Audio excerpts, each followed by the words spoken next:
Então estamos gravando. Olá, olá pessoal, sejam todos bem-vindos. Beleza, está gravando mesmo. Eh, Esse é o segundo dia de gravação do minicurso, nosso minicurso aqui da Universidade Federal do Paraná, minicurso do programa de verão de 2025. Meu nome é William, né, como o slide ali inicial diz, e esse é o segundo dia do minicurso de introduções às ações parciais. Esse minicurso é destinado a gente conseguir ter uma noção do que é o grande objetivo ao final é um mini curso de 5 dias, esse é o segundo. O meu objetivo e a minha esperança, se é que eu posso dizer assim, no último dia ali na sexta-feira, é que vocês tenham uma ideia, uma noção do que é uma ação parcial de um grupo e um conjunto, em particular de um grupo e uma álgebra, e que vocês consigam, que vocês tenham noção do problema de globalização, que é um problema bem interessante que correlaciona a teoria de ação parcial com a teoria, vou dizer assim, anterior à teoria geral de ação global. E, hã, eu quero apresentar para vocês quando eu for mostrar para vocês no último dia o teorema da globalização, não dá para demonstrar, ele é um teorema longo, eu vou colocar as etapas, o que que precisaria ser demonstrado, tá, o objetivo não é fazer a demonstração minuciosa, porque é longa e técnica, mas eu indico para vocês onde vocês podem encontrar o livro do professor Rui, tem algumas dissertações também de mestrado que fizeram essa conta com muito detalhe, então posso indicar para vocês. Mas, eu quero o que eu acho interessante é fazer um comparativo entre o teorema de globalização de ação parcial de grupo em conjunto e de grupo em álgebra. Porque apesar de serem problemas que são, descritos da mesma forma, a natureza o grupo agir somente num conjunto que tem muito menos estrutura, faz esse teorema ser válido sempre, e a demonstração ser, entre aspas, assim, simples de fazer.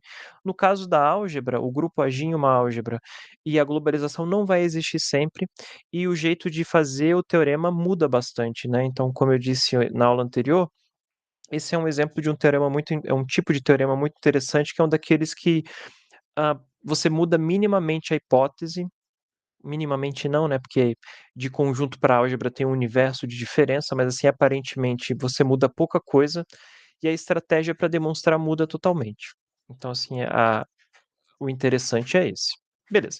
Deixa eu só fazer aqui um pequeno repeteco do que nós fizemos ontem, então.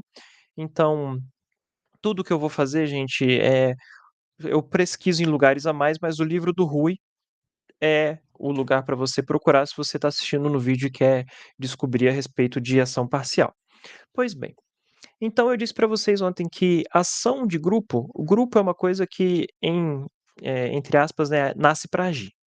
Agir é interagir com outras coisas, por exemplo, interagir com conjuntos.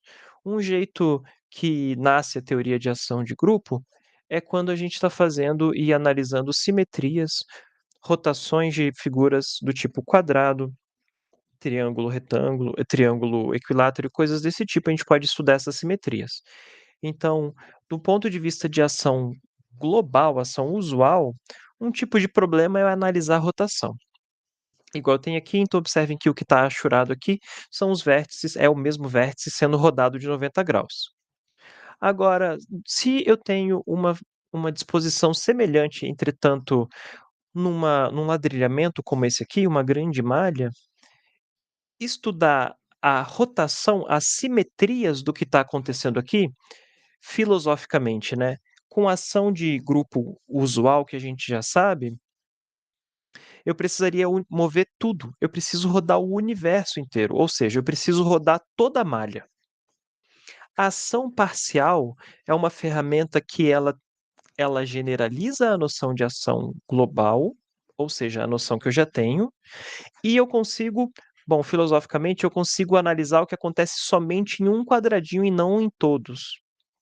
Então, nesse sentido, a ação parcial permite eu estudar, simetrias locais.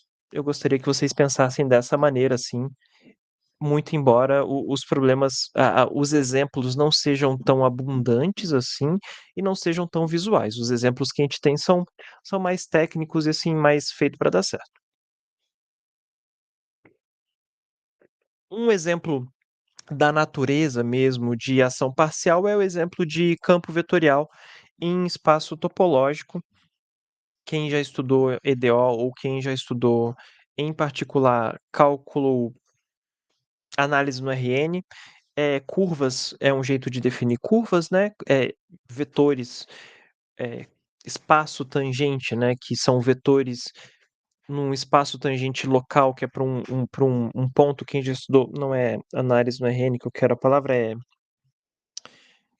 subvariedade diferenciável, né, superfícies e coisas do tipo, e você tem tipo um gráfico, um exemplo é tipo um gráfico em 3 dimensões, a um ponto desse gráfico em um ponto desse gráfico você passa um plano tangente, esse espaço tangente é dado por, eh, funções que satisfazem relações iguais a essa, onde no ponto você tem exatamente aquele pontinho que você quer lá. Então estudar esse tipo de coisa leva para a ideia de fluxo, que isso aqui é o jeito de você escrever o mesmo problema, mas é fluxo. E o fluxo é uma coisa que naturalmente ele é uma ação parcial, por quê? O fluxo, a existência da solução dessa EDO, ela é local. E se eu quero compor 2 dessas funções, 2 desses fluxos, a composição não vai estar definida sempre. Então o que está escrito aqui de um lado é a composição da função e a função dada pela concatenação, no caso do fluxo é somar, é grupo pela soma. Então, no caso de ação de grupo, como a gente viu ontem, isso deveria ser igual. Entretanto, o fluxo aqui em campo vetorial é um exemplo onde essa função tem mais informação do que essa. Então, esse é um exemplo da natureza matemática, da natureza abstrata mesmo, do que é uma ação parcial.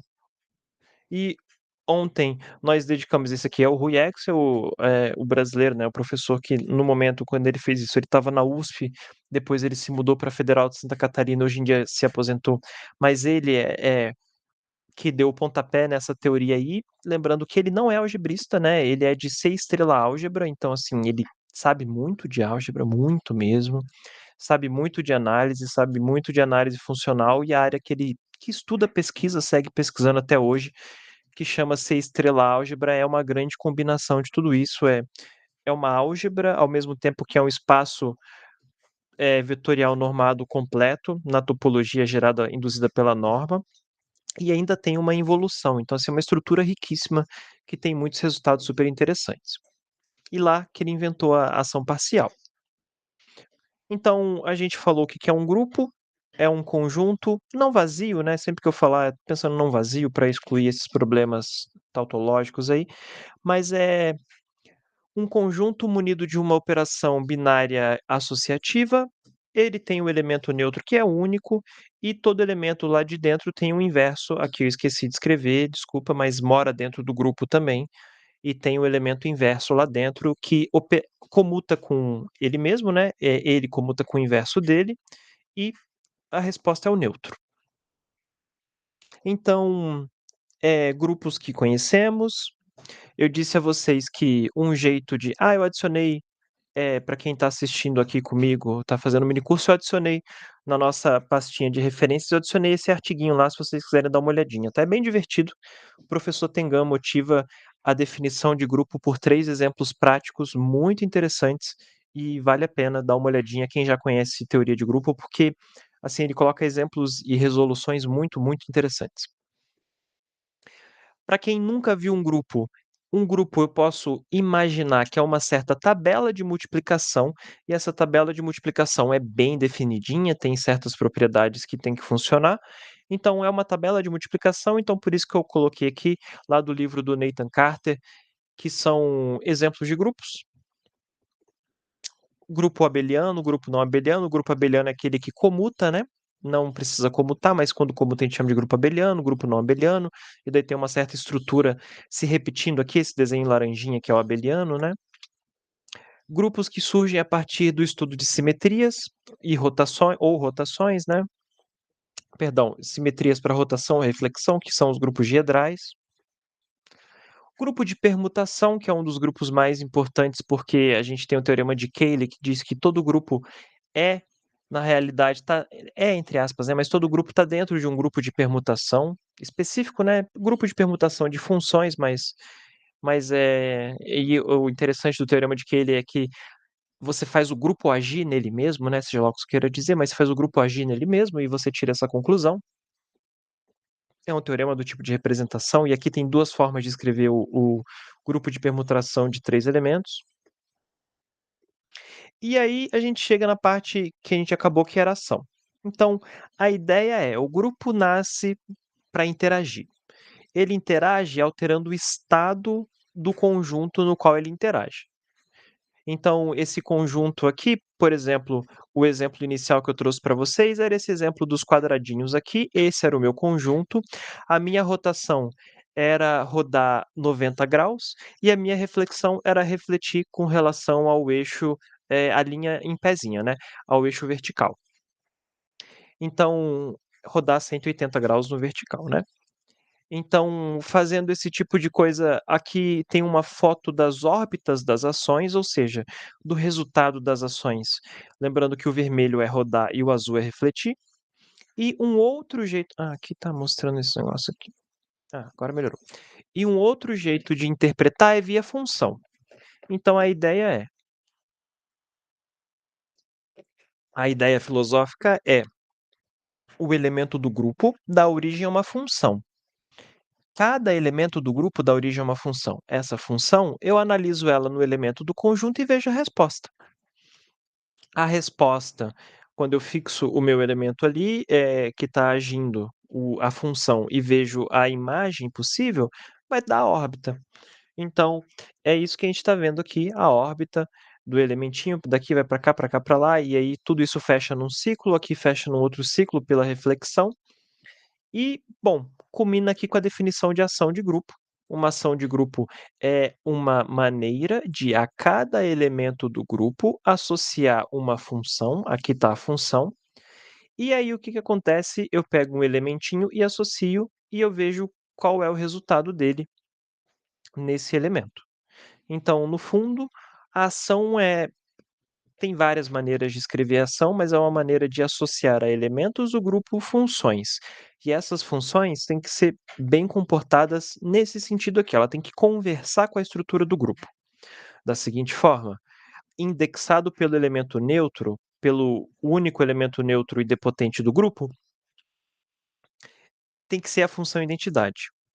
E aqui tem uma linha que eu esqueci de apagar aqui, mas não tem, essa linha aqui não tem por que existir, mas quando eu componho a função gerada pelo G, a função gerada pelo H, a resposta tem que ser a função gerada pelo GH.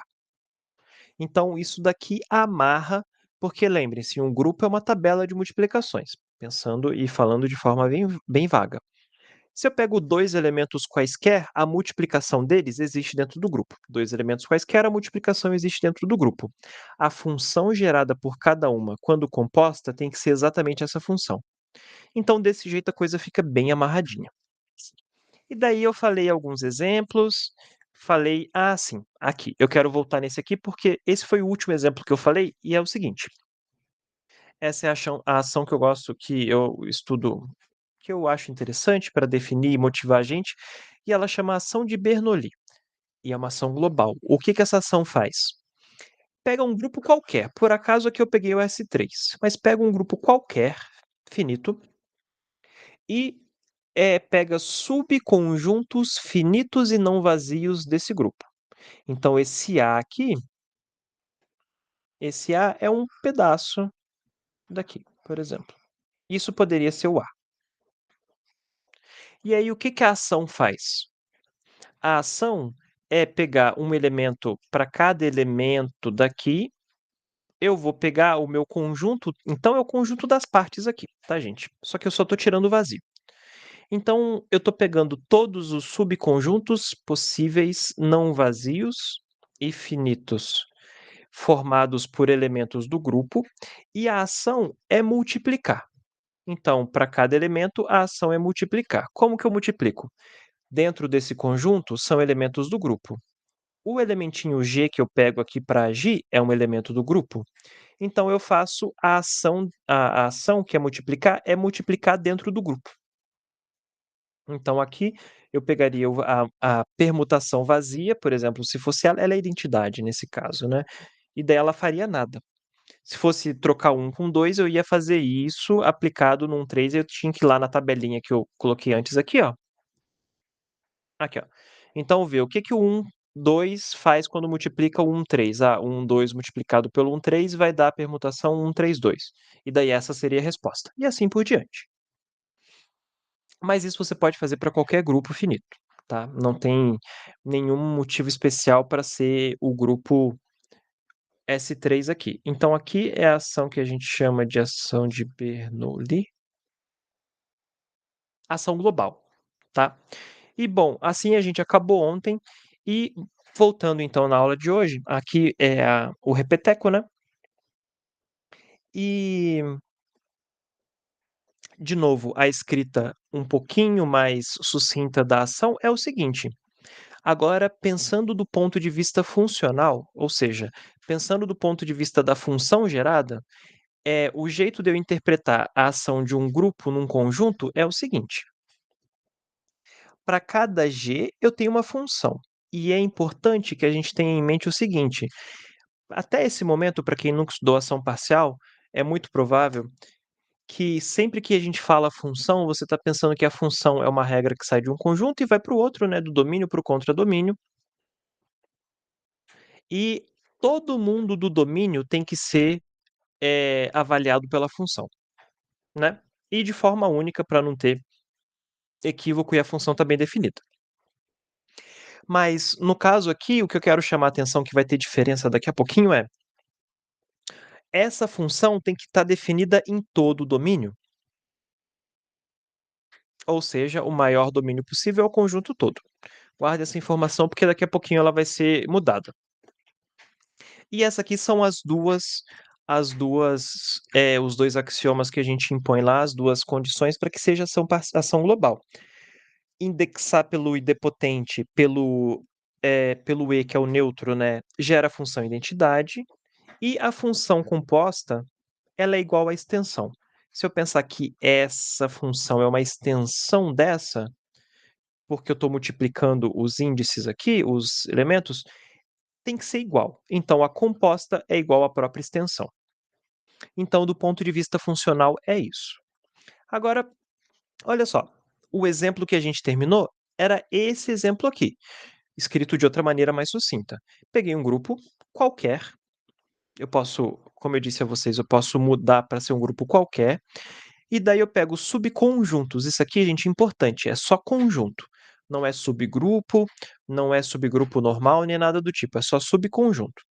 Pego o subconjunto, isso aqui quer dizer a cardinalidade dele, que a cardinalidade dele seja finita e não vazia, e a ação ela é global, então esse PGzão aqui, que é o meu domínio, faz o papel do X nesse caso anterior aqui, ele é todo, então a minha função pega um elemento qualquer e leva em um elemento qualquer, onde a ideia é fazer a justaposição, colocar o G na frente aqui. Poderia ser do outro lado, e aí vai. E essa ação é que a gente chama de Bernoulli. Agora, o que que dá para fazer? Agora eu quero motivar para ser uma ação parcial. Então, eu vou fazer o seguinte: no exemplo anterior, o meu grupo, perdão, o meu P aqui é só formado por subconjuntos não vazios e finitos. Eu não exijo nenhuma hipótese a mais. E, por acaso, se eu quiser adicionar uma hipótese nos elementos desse conjunto? Então, eu vou fazer assim: chama de P de E, vou colocar um ezinho aqui embaixo, para indicar assim: eu estou fazendo uma filtragem nos elementos do meu grupo, do meu conjunto Pzão de G, conjunto das partes, né, tirando o vazio, onde eu quero só os conjuntos que têm o neutro, tá. Gente, tudo bem? Vocês estão acompanhando? Tá tudo tranquilo com vocês? Eu peço que se vocês tiverem algum comentário, alguma coisa, fala ao invés de escrever, porque eu acabo não vendo aqui, tá bom? Mas sintam-se à vontade para me interromper, perguntar, comentar a hora que for.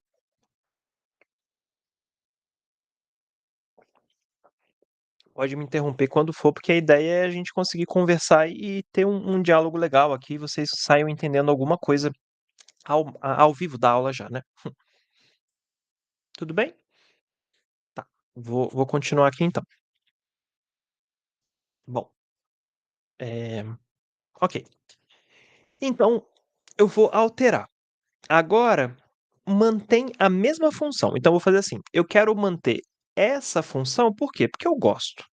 Então eu quero manter a função e eu quero trocar o conjunto que é aqui o domínio. Mas observa o seguinte, pega um cara qualquer, um conjunto qualquer, ele é alguém, um elemento qualquer do conjunto, esse A aqui, ele é alguém que tem que ter. Opa, eu esqueci de escrever a letra G na frente aqui, né? Tá muito largo essa caneta aqui. Deixa eu deixar um pouco mais fino aqui. Ah, agora melhorou. Então, pega A qualquer aqui, esse é o meu conjunto A, e eu vou fazer G agir nele. O que que significa? Então, o A é um finito, conjunto finito, formado por elementos do G, do grupo, e tem que ter o E lá dentro. Satisfeito, esse é o A. O que que é a ação? Multiplicar. Multiplicar com a estrutura multiplicativa do grupo, a operação do grupo. Vou chamar de multiplicar só por isso. Então, quando eu faço isso, olha só, o G, quando eu multiplico todo mundo por G, sem ter hipótese adicional sobre os As, eu vou ter uma tripinha desse jeito aqui, né? Esse é o meu conjunto. G, GA, GA2 e assim por diante. Problema: será que GA realmente é alguém que mora aqui dentro? Então o problema é: GA pertence a esse conjunto aqui? Nada me garante isso. Por que que nada me garante isso? Para que o GA pertença ao P de E, o E tem que estar lá dentro. Para que o E esteja lá dentro e eu estou multiplicando todos os elementos pelo Gzinho, o G na menos um tem que estar lá dentro. Por quê? Quando eu fizer G na menos um, está o E.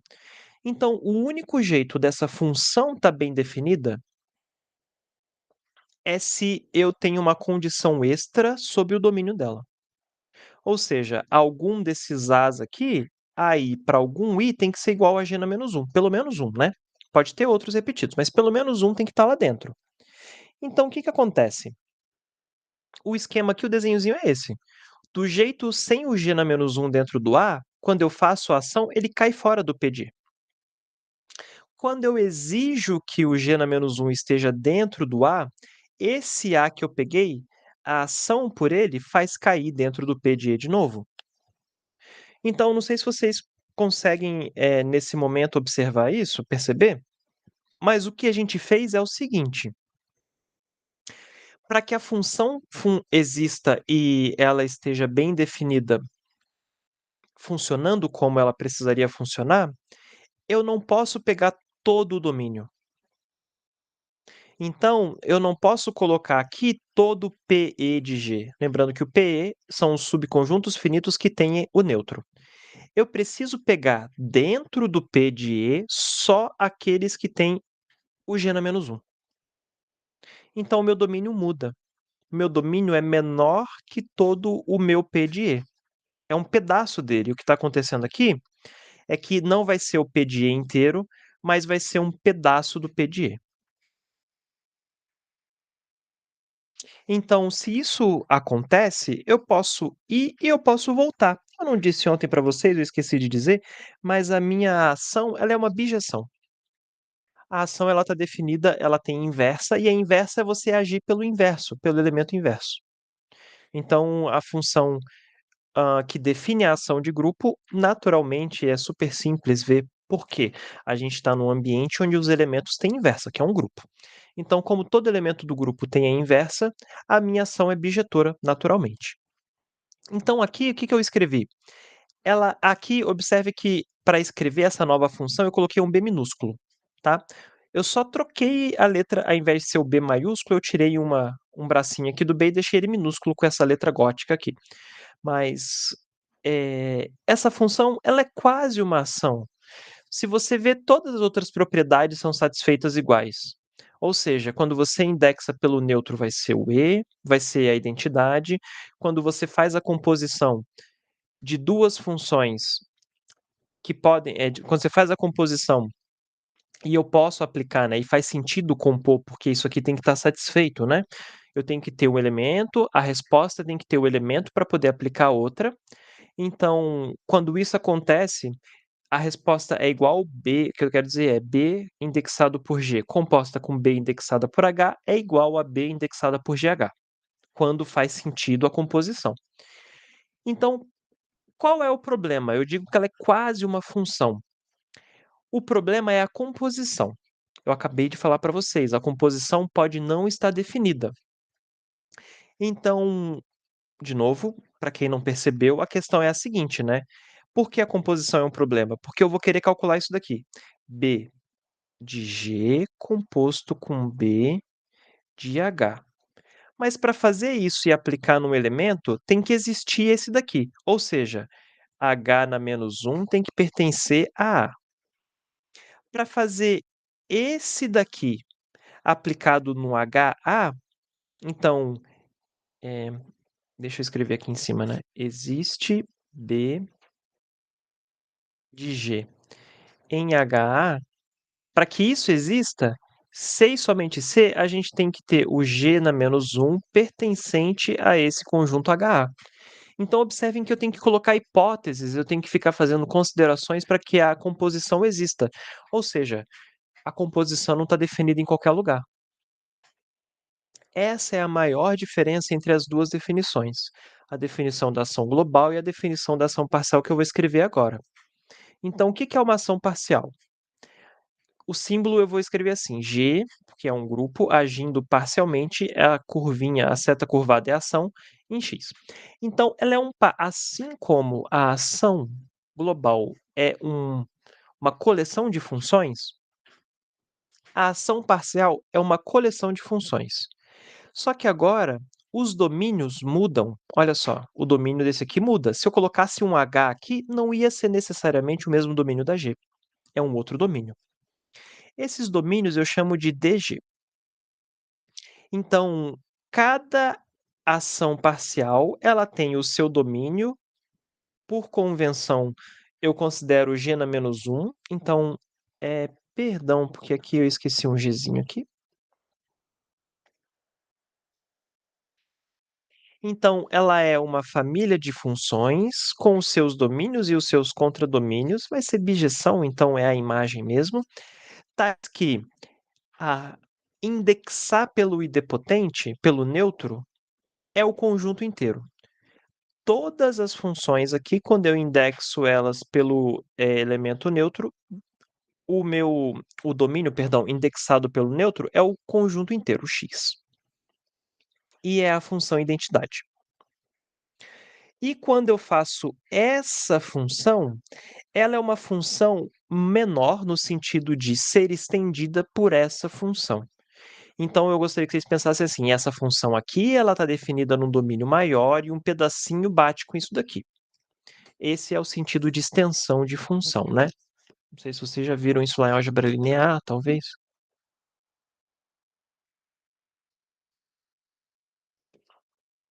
Tudo bem até aqui, gente? Como é que vocês estão? Acompanhando, gostando, não gostando? Tá legal. Tá bom. Tá bom? Obrigado. Então, Eu gostei muito da abordagem, tipo, introduzir a partir dessas restrições. Quando uhum, eu comecei a trabalhar com isso, foi uma coisa meio assim, artificial. Não tinha co- um exemplo muito concordo. claro. Anderson falando, né? Aham. Concordo, Anderson. É Uhum. que assim, como a gente estava conversando antes, você me disse que mas mesmo assim você, para falar de ação parcial de álgebra de Hopf em álgebras, você teve uma noção inicial de ação de grupo parcial, né? Eu Você já trabalhei começou direto. com ações parciais. Eu comecei trabalhando com ações parciais de grupos em conjuntos, então. Ah, entendi. Ah, entendi agora. Aham, só que você não tinha visto por esse jeito um pouco mais intuitivo, assim, né, das coisas Uhum. acontecendo. Beleza. Eu acho assim, bom, obrigado pela sua contribuição. Eu acho interessante você falar assim, porque eh, quando a gente pega uns livros, uns artigos mais antigos e pega uns trabalhos, ontem, depois se você quiser ver, né, tá na gravação, mas ontem eu fiz uma propaganda enorme dos centros aqui do sul do Brasil que estudam ação parcial.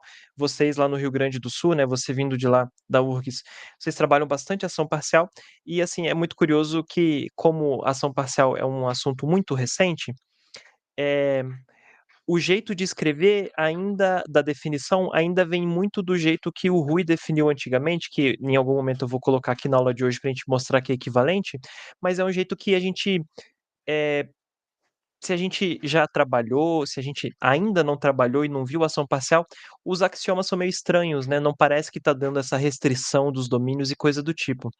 Assim, eu concordo que também, tanto é que, assim, quando eu comecei a estudar ação parcial, por sorte, o Rui tinha recém lançado o livro dele, né, que eu comecei no doutorado a estudar isso. E daí, olhando os artigos anteriores, eu não entendia muito bem o que estava acontecendo. Quando eu fui ler pelo livro do Rui, que é de 2018, eu acho, e daí ele faz uma abordagem parecida com essa, daí assim, aí caiu a ficha, daí eu falei: "Ah, então o parcial vem daí". Então, assim, aí eu tento sempre que possível, eu tento replicar as ideias, assim, e eu gosto bastante daquele exemplo ali de Bernoulli, porque tá evidente e é fácil da gente ver a parcialidade acontecendo, né. Mas eu acho que fica bem mais visual, né. Acho que talvez esse é o ponto que você estava trazendo. Sim, deu pra ver mesmo como as coisas estão funcionando aqui.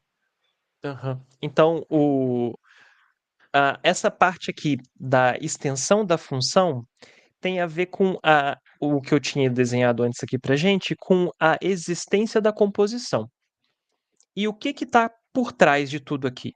A ideia é, eu tenho uma função, isso, eu vou aplicar a θg na θh, pensando que eu tenho agora ações parciais. Então aqui eu tenho em salmão aqui, não sei que cor é essa, eu acho que é salmão. Hum, mas eu tenho em salmão a ação do contradomínio do domínio da Hzinha para o domínio contradomínio da H, para a imagem dela.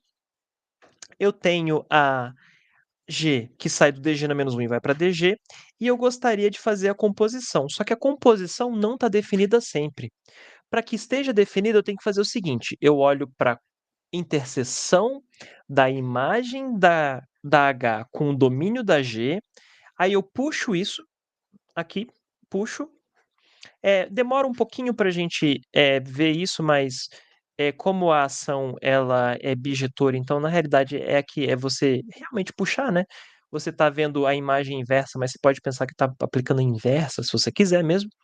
Mas eu olho para trás aqui dessa interseção, e é nesse pedacinho aqui que eu jogo para frente. O azul aqui não foi uma escolha feliz, tá meio ruim de ver, mas é só nesse pedacinho aqui que eu posso fazer a minha composição. Então, amanhã quando eu começar a aula, vai ter uma revisãozinha e eu vou apresentar um outro desenhozinho bem parecido com esse, onde vai estar mais evidente ainda a composição ser parcial. E aqui está a conta, quem é o domínio da composição?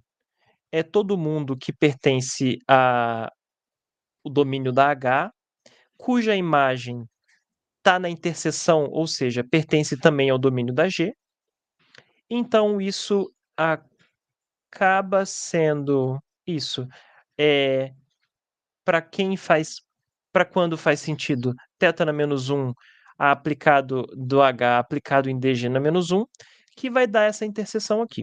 Para que isso faça sentido e exista, não seja vazio, tem que ser exatamente esse carinha aqui. Talvez eu tenha colocado esse aqui, não precisa. É isso que está errado aqui, tá sobrando esse aqui. Desculpa, gente. Como eu disse para vocês, acabou que eu não fiz uma revisão apurada aqui nos slides, tem algumas coisas que eu vou escrever, é que eu vou escrevendo as coisas, e daí eu vou me empolgando, e daí depois eu penso: eu acho que eu vou escrever outra coisa", e daí eu esqueço de apagar a anterior. Então daqui, pula direto para cá. E aí depois eu esqueço de corrigir quando eu acho o erro também, então me desculpe, tá? Me desculpe. Então é exatamente essa continha aqui, visual feita, esse é o domínio. Então o que que acontece quando é possível? Quando alguém mora nesse pedacinho aqui, calcular a composição nele, do jeito anterior, é a mesma coisa de calcular a composição é a mesma coisa de fazer a concatenação. Tudo bem?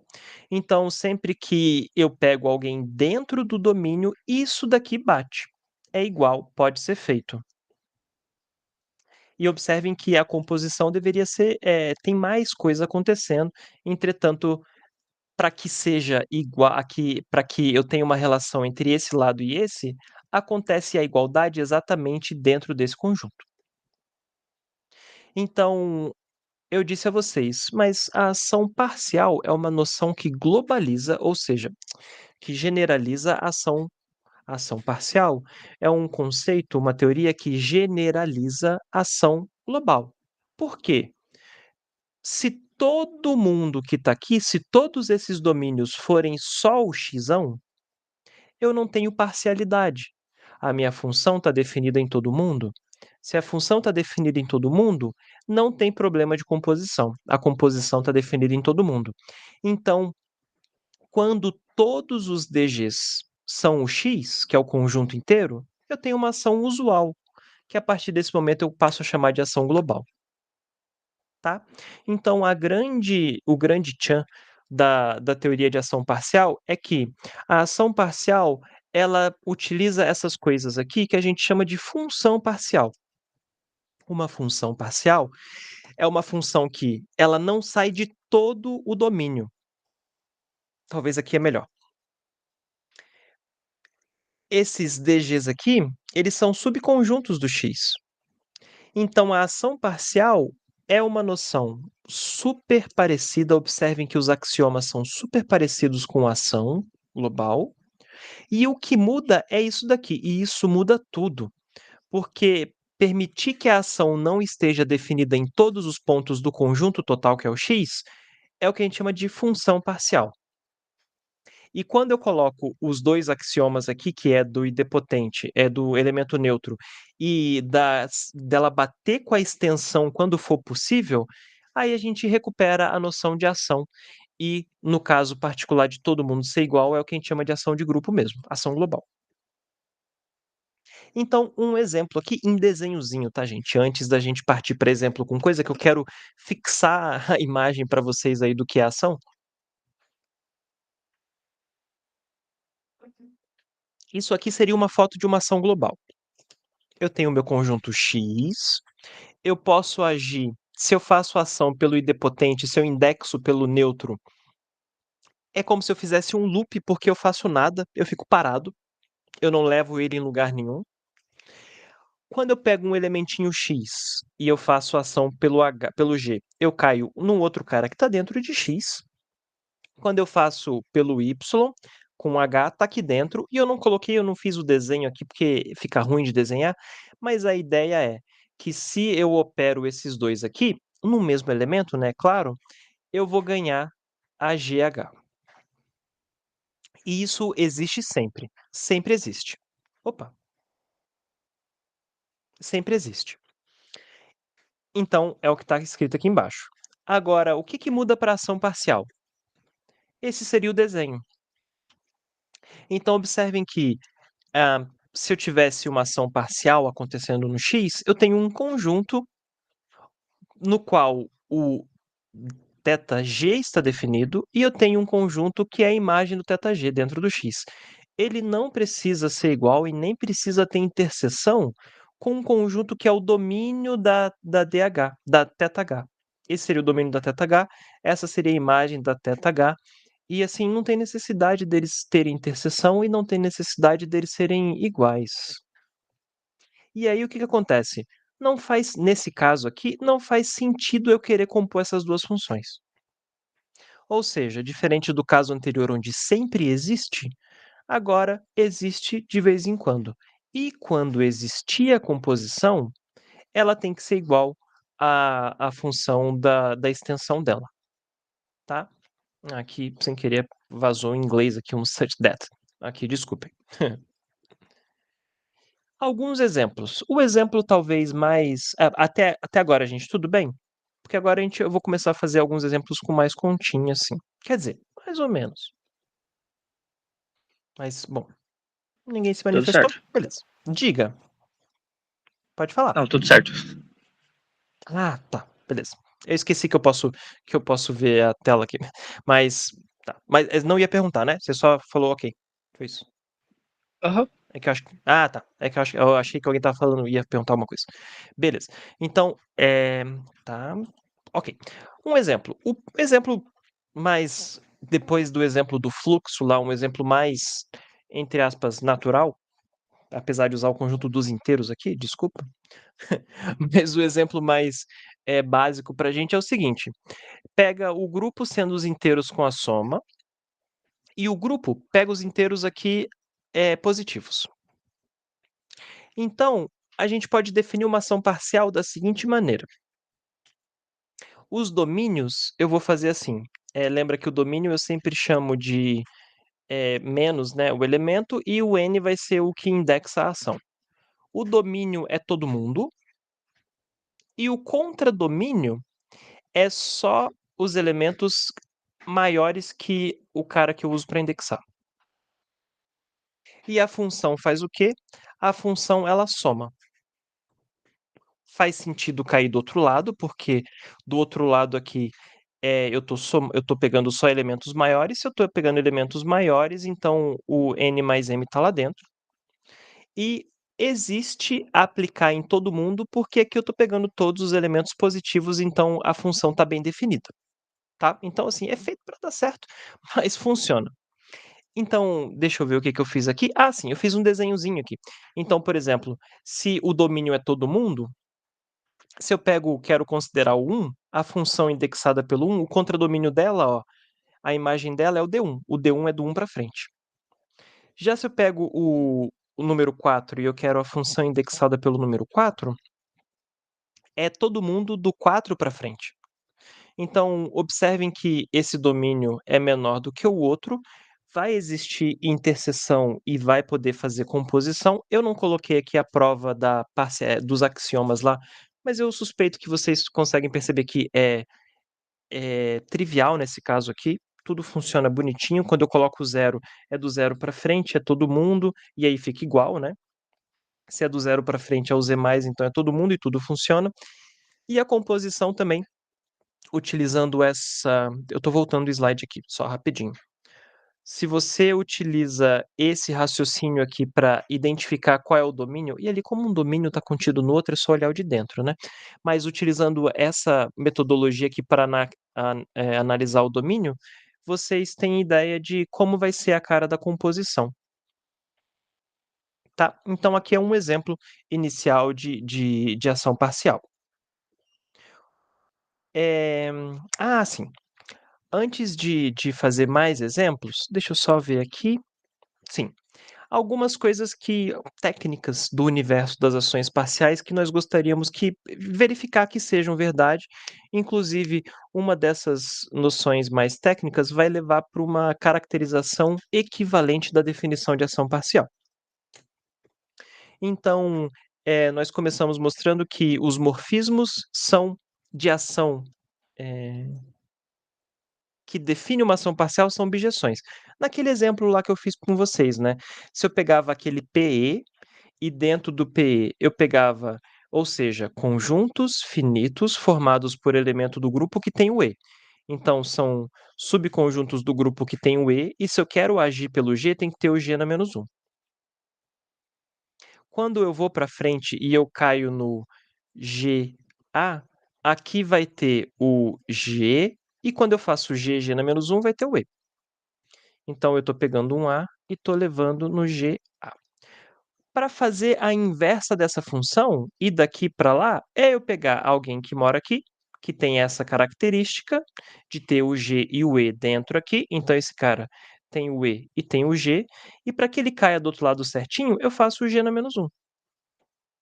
Quando eu faço isso, esse cara aqui tem o E e o G na menos 1. Então a motivação inicial que eu dei para vocês, ela exibe já uma característica geral.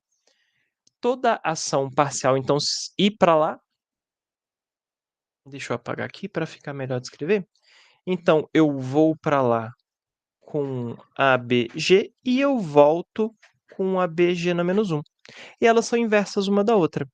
Então, a questão é, Se eu tenho uma ação parcial, a ação parcial é uma bijeção. E quem é a inversa? A inversa dela é justamente indexar pelo n-1, exatamente igual esse caso aqui, que é exatamente o que funciona com a ação global também. Então a demonstração disso daqui é o seguinte, é uma demonstração, se não me engano, bem curtinha, isso. Então a demonstração é assim, pela hipótese eu tenho que ter essa composição sendo estendida por essa. E aí observa o seguinte, isso funciona para todo G e para todo H. Usa o H como sendo G-1. Ou seja, a composição do G com G-1, da função θg com θg-1, é estendida pela função θg G-1, que é a função identidade.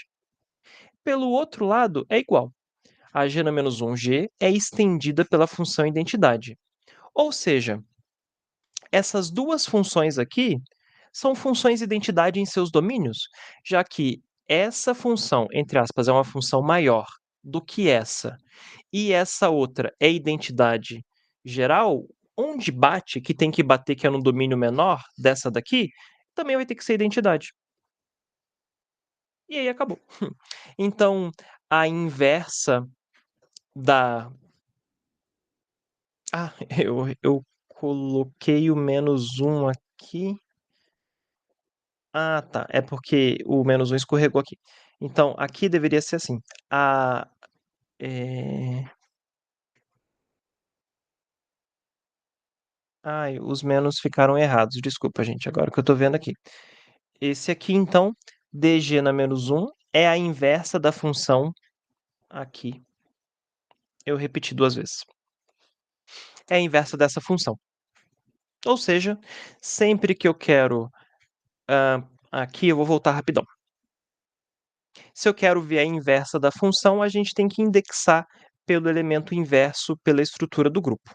Quando a gente faz isso, você vai ter a inversa da função. É trocar os dois aqui de lugar e trocar ali. Uhum. Como eu tinha falado para vocês, a próxima propriedade agora... Então, moral da história, funções parciais, ações parciais são invertíveis de grupo. Se eu mudo a estrutura que age, isso não precisa ser verdade, tá? Então, o caso lá de ações parciais de álgebra de Hopf, então a álgebra de Hopf que faz agir, nada me garante que as funções geradas são bijetoras.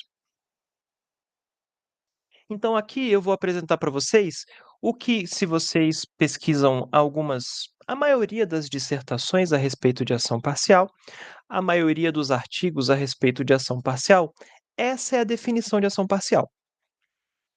Então, uma ação parcial, exceto o livro do Rui, que o livro do Rui é mais moderno e foi ele que inventou isso. E ele pensa nisso o tempo inteiro e ele pensou num jeito mais elegante, que foi a definição que eu apresentei inicialmente para vocês, mas a primeira definição é essa daqui. Então, se eu tenho uma família de subconjuntos e uma família de funções, até aqui é só função. Ela não tem nada que me garanta que seja ação parcial. Para que essa família seja uma ação parcial, tem que valer esses três axiomas. O primeiro axioma diz respeito com relação ao elemento neutro, ou seja, sempre que eu colocar nesses conjuntos, que são conjuntos gerados pelo grupo, indexar pelo E, todos esses conjuntos indexados pelo E tem que ser o x, que é o conjunto todo. Quando eu indexo a função pelo E, tem que ser a função identidade. E essas outras duas coisas aqui, que são um pouco mais técnicas, elas dizem respeito à parcialidade. Então, lembra lá naquele desenho que eu fiz, que eu fazia assim: pega a imagem, volta, volta. Daí eu pego esse pedacinho, puxo, e aqui eu empurro. Há pouquinho tempo eu escrevi isso, né? Aqui eu ia com a DH, aqui eu venho com a DG, esse cara aqui é o H, esse cara aqui é o G.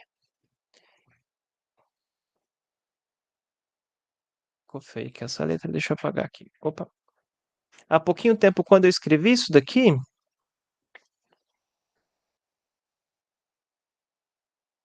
aí eu colocava a relação de compor, então aqui embaixo seria o θg composta com θh, quando isso é possível fazer, e aqui é a exposição que eu fiz inicialmente era exposição funcional, maneira concisa de escrever.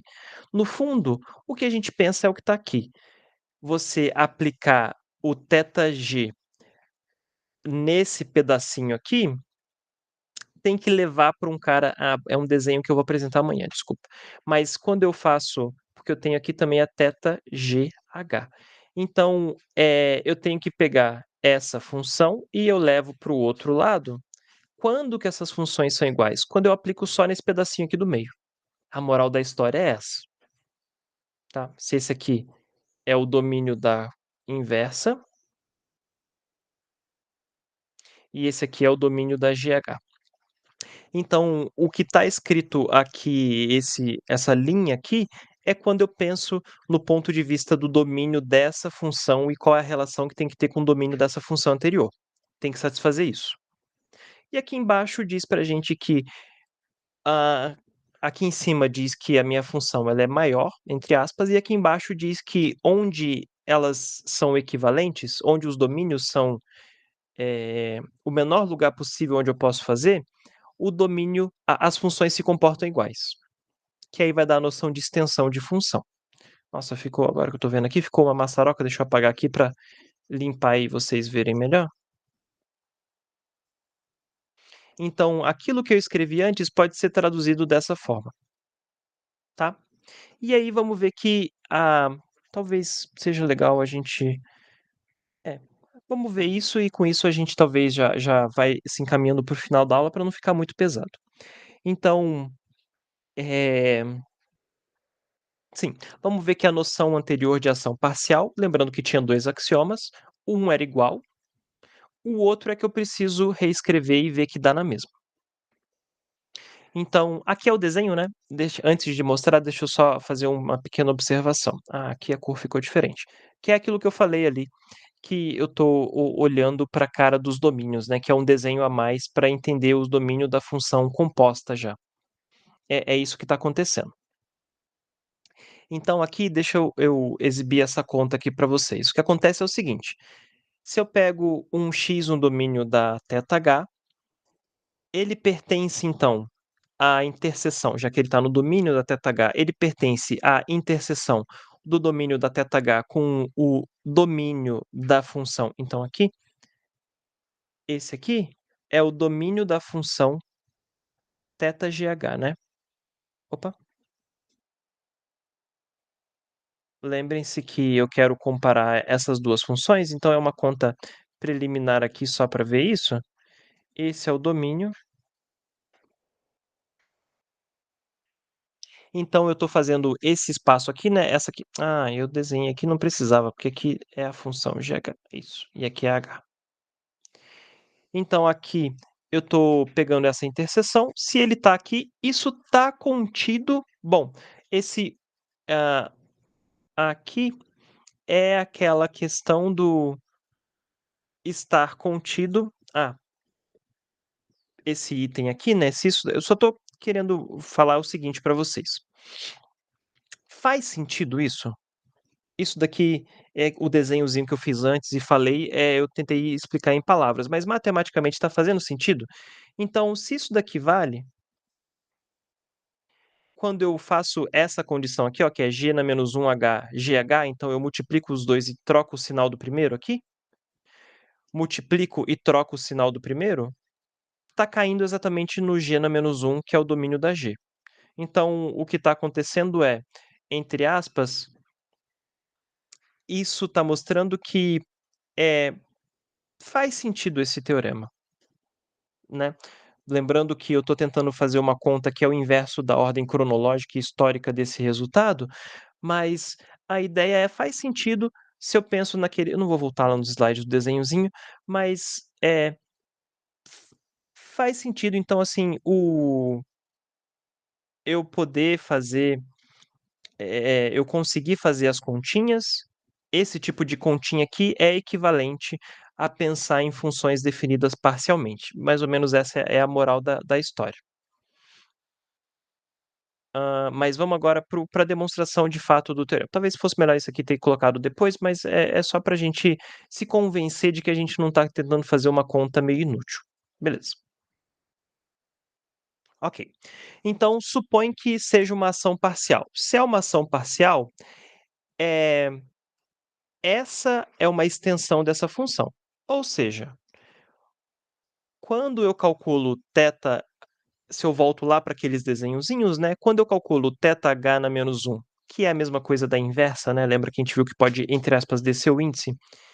Isso é o domínio dessa função, que vai ter que estar contido no domínio dessa função aqui. Se eu troco o g por h na menos 1 e o g na menos 1 por h, nessas continhas aqui, porque aqui tem o g na menos 1, aqui vai ficar h na menos 1, g na menos 1. Se eu troco esses dois índices entre si, g por h na menos 1 e g na menos 1 eu troco por h, e eu uso que a função é a inversa, a gente tem essa continha aqui, ó.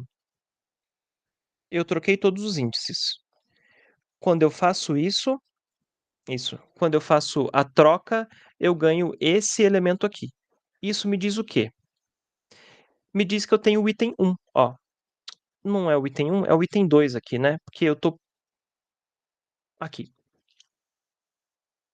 Então, eu ganho esse item. Desculpa, esse primeiro, como é sempre válido, e daí eu sempre conto a partir do segundo. Mas esse aqui vale, então. Então, é só um jogo, entre aspas, um jogo de índice, para garantir que realmente está valendo aí. É que vocês que estão com outro slide podem colocar em comparação e ver o que eu estou apresentando para frente e voltar. Mas a moral da história é que sim, se eu aplico esse cara nesse aqui, é a mesma coisa de cair dentro desse domínio, que é o que eu gostaria. Ok. O Isso. Agora, para o segundo, que é aquele da composição, observem o seguinte, que se eu tenho alguém que mora dentro dessa composição, pelo primeiro tem que colocar mais um aqui, tá, gente? Eu escrevi com a numeração errada. Então, exato. Se o x pertence aqui, então o θh do x vai pertencer ao dg na menos 1. Como o DG pertence ao H na menos 1 porque está na interseção, quer dizer que esse cara pertence ao DH, então a gente tem que isso daqui acontece. Deixa eu ver se eu tenho um desenho. Então, é exatamente a situação do desenho, que é DG na menos 1 e DH, então eu tenho aqui o DG na menos 1, o DH na menos 1, e aqui eu tenho o DGH na menos 1. Se eu pego alguém que está aqui, então, utilizando o item anterior, quando eu aplico a θh nela, esse cara vai cair dentro dentro do domínio da DG na menos 1. E quando eu olho para a hipótese desse cara estar aqui na interseção, quer dizer que também vai estar no DH, né? DH. Ou seja, está na interseção, que é o que eu queria. Então, funciona a moral da história disso aqui. Isso aqui implica para a gente, então, é que quando eu calculo DG, DH em X e faz sentido, é DG, DGH ou DGH, DG? Isso.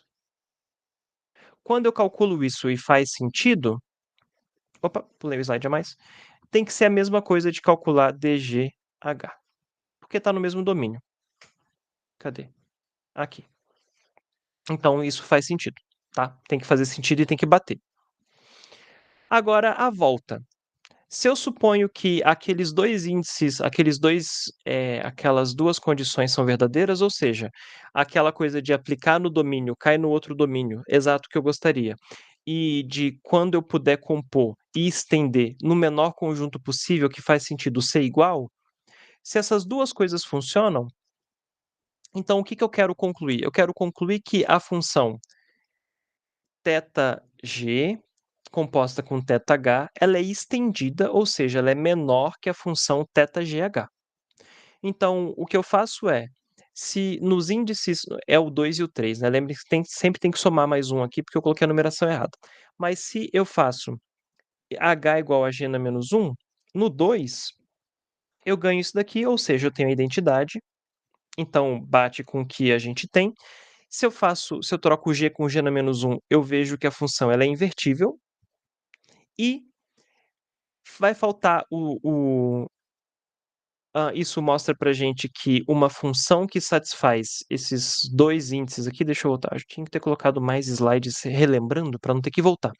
Mas o que aquelas 2 continhas lá, trocando o h por g, acho que era isso, né, mostra que essas 2 condições implicam que essa coleção de função é bijetora. Cada uma dessas funções é bijetora. E a inversa dela é exatamente colocar o índice embaixo. Isso não é trivial, né, isso não é evidente só olhando para essas 2 equações, essas 2 condições. Então essas 2 condições mostram que essa função aqui é bijetora. Aí, a inversa dela é exatamente colocar o menos um aqui. E com isso daí a gente consegue mostrar a extensão. Aham, aqui, isso. Ok. Então, com isso a gente consegue mostrar a extensão, porque se eu pego alguém dentro desse domínio, aplico θh na menos um, o θh na menos um, a imagem inversa é a mesma coisa de aplicar a inversa da função aqui, porque a função é bijetora, e pelo índice, pela hipótese que eu estou supondo, isso está contido aqui dentro, né? Porque isso quer dizer o a hipótese diz pra gente que isso está contido em dh na menos um, isso está contido, a imagem disso, né, está contido em dh na menos um, dg na menos um, ou seja, isso daqui é a mesma coisa de escrever gh na menos um, que é esse aqui de cima. Ou seja, sempre que eu pego alguém no domínio desse, está contido no domínio desse, mas a outra função é maior, que são os 2 axiomas que a gente impôs. Moral da história: onde for possível calcular, elas vão ser iguais e a função estende. Então, o que acontece aqui, bom, isso daqui é uma coisa só para a gente continuar, mas eu vou voltar no slide ali. O que acontece é, isso daqui, talvez essa seja a escrita que a maioria do pessoal que estuda ação parcial vê, escrever isso é equivalente a escrever o primeiro se mantém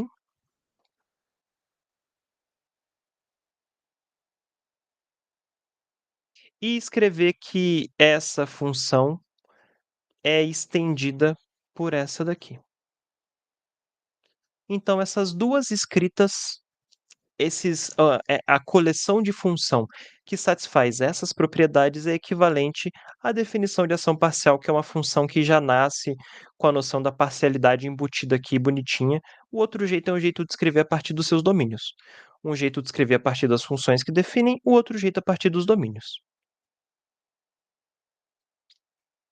Mas a ideia é a mesma, é enroladinho só para a gente tentar ver, mas só colocar para a gente finalizar mesmo hoje, porque a gente já está indo para mais de 1 hora de aula, é que a segunda, essa condição aqui, ela pode ser melhorada.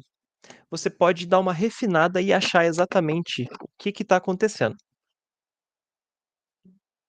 Então, eu sempre sei que cai dentro do DG, né? Que o que a gente tem, eu sempre sei que quando eu aplico o θg nesse cara, cai dentro desse outro domínio. Agora eu posso melhorar, eu sei a cara dele, eu posso diminuir ele e descobrir quem é. Esse cara aqui, na realidade, vai ser o DG interseção DGH. Então, se eu tenho uma ação parcial, lembrando, uma ação parcial é uma coleção de funções que satisfazem algum daqueles conjuntos de axiomas, que são equivalentes, né, alguma daquelas maneiras. Escrever o segundo da última caracterização é equivalente a escrever esse. E como é que a gente mostra? É um joguinho de índice aqui, por quê? Se eu pego um cara que está dentro desse aqui, opa, deixa eu usar o vermelho. Então a imagem dele está dentro do contradomínio, definição. E utilizando a hipótese, quando eu calculo esse cara aqui, então ele vai ter que estar dentro do DGH interseção DG, porque quando eu aplico no elemento que está aqui, ele vai ter que cair aqui, então obrigatoriamente vai ter que cair na interseção. Ou seja, esse cara aqui, se eu aplico a imagem inversa da função, lembrando que ela é bijetora, tudo funciona bonitinho, quando eu aplico aqui, eu ganho essa relação. DG na menos 1 interseção DH está contido nesse carinha. Por outro lado, se eu troco o G pelo G na menos 1 e eu troco o H pelo GH, uma troca esperta para fazer dar certo, eu consigo perceber que o DG DGH está contido nesse θg, DG na menos 1, DH. Ou seja, por um lado a gente provou um e pelo outro lado a gente provou outro. Então está contido e contém. Então esses dois conjuntos têm que ser iguais, tá? Sugiro que vocês, caso queiram, é claro, né, depois que passar o período de verão, né, gente, aproveitem as férias, mas olhem com calma as definições e deixa eu ver aqui se eu quero fazer mais exemplos. Isso, mais esse exemplo, exato. Então, pega Z4 com a soma. Então, é um conjunto formado por 4 elementos, onde o neutro aqui é o zero, né? E pega o grupo. Ah, sim. Pega o grupo que são os pares aqui. É dentro do par cartesiano, do grupo do espaço do plano cartesiano, é o par 1, 0, 0, 1 e menos 1 e 0. Eu vou agir nesse conjunto. E aí o que eu posso fazer é o seguinte: por exemplo, se eu quero falar ação parcial. Ah, eu esqueci de colocar a terceira aqui, que seria o outro, tá, gente?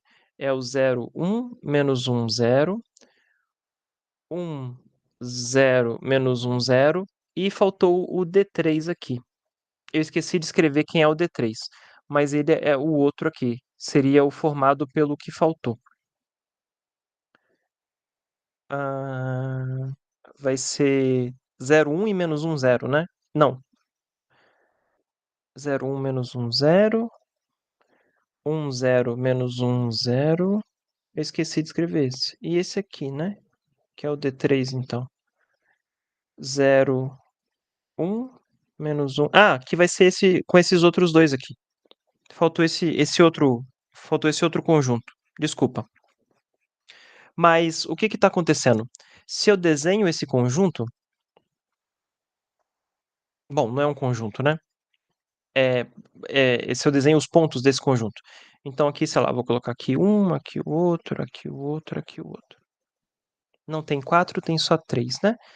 1, 0. Então 1 no x. Desenhei errado aqui. Ainda mais tá torto.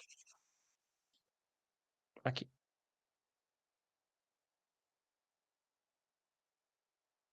Então o primeiro ponto é 1, 0. O segundo ponto é 0, 1. O terceiro ponto é menos 1, 0. Então, 1, 0, 0, 1, menos 1, 0. Se eu pego a função definida, eu imponho que no zero, faltou o D3 aqui, né? Que são os domínios possíveis. Os domínios possíveis é você pegar dois pares e dois pares, porque a ação parcial ela não vai estar definida em todo mundo, ela vai estar definida num pedaço desse conjunto. Ou seja, eu agrupo 2, agrupo 2. E qual é a minha função? Ah, tá. Desculpa, não está faltando um, não, é isso mesmo. A minha função é rodar, tá? Tá esquisito o que está escrito aqui, mas a ideia eu vou pegar um ponto, vou levar a rodar para o outro ponto eu vou rodar para o outro que falta. Então, eu saio de um conjunto do D1 para o outro, eu vou rodar os pontos. Né? Essa ação ela está pegando um pontinho, está rodando para o outro, um pontinho está rodando para o outro. Não sei se fica bem visual assim, mas a ideia é que eu estou aplicando rotação, mas eu não estou rodando todos os pontos. Por quê? Porque o meu domínio é formado só por dois. Então, um ponto está fixo e eu estou rodando o outro. No outro domínio, um ponto está fixo e eu estou rodando os outros dois. Então a ideia é, lá no início, quando eu apresentei para vocês aquele ladrilho dos quadradinhos, onde eu falei para vocês: "Eu gostaria de estudar apenas o que acontece com um quadradinho com relação a rotações e reflexões. A ação global não permite. A ação parcial permite". É um exemplo tipo esse, mas mais complexo, porque eu precisaria entender e equacionar bem direitinho como fazer o quadradinho rodar ou refletir. Mas a ideia é que, eh, o domínio é formado só por 2 e quando eu ajo, eu faço a rotação entre eles, eu faço levar de um para o outro, e o terceiro ponto que está no meu conjunto fica parado. Então tá aí mais uma evidência de uma ação parcial, né, o que está acontecendo com a parcialidade, tá. Bom, espero que não são muitos exemplos, espero que tenha, ficado fixado para vocês hoje nesses 2, 3 exemplos que a gente fez a noção de parcialidade. Algum comentário, gente? Alguma dúvida? Porque daí a gente já finaliza por hoje já. Pessoal, eu caí? Eu, Não. não tenho nenhuma dúvida, não.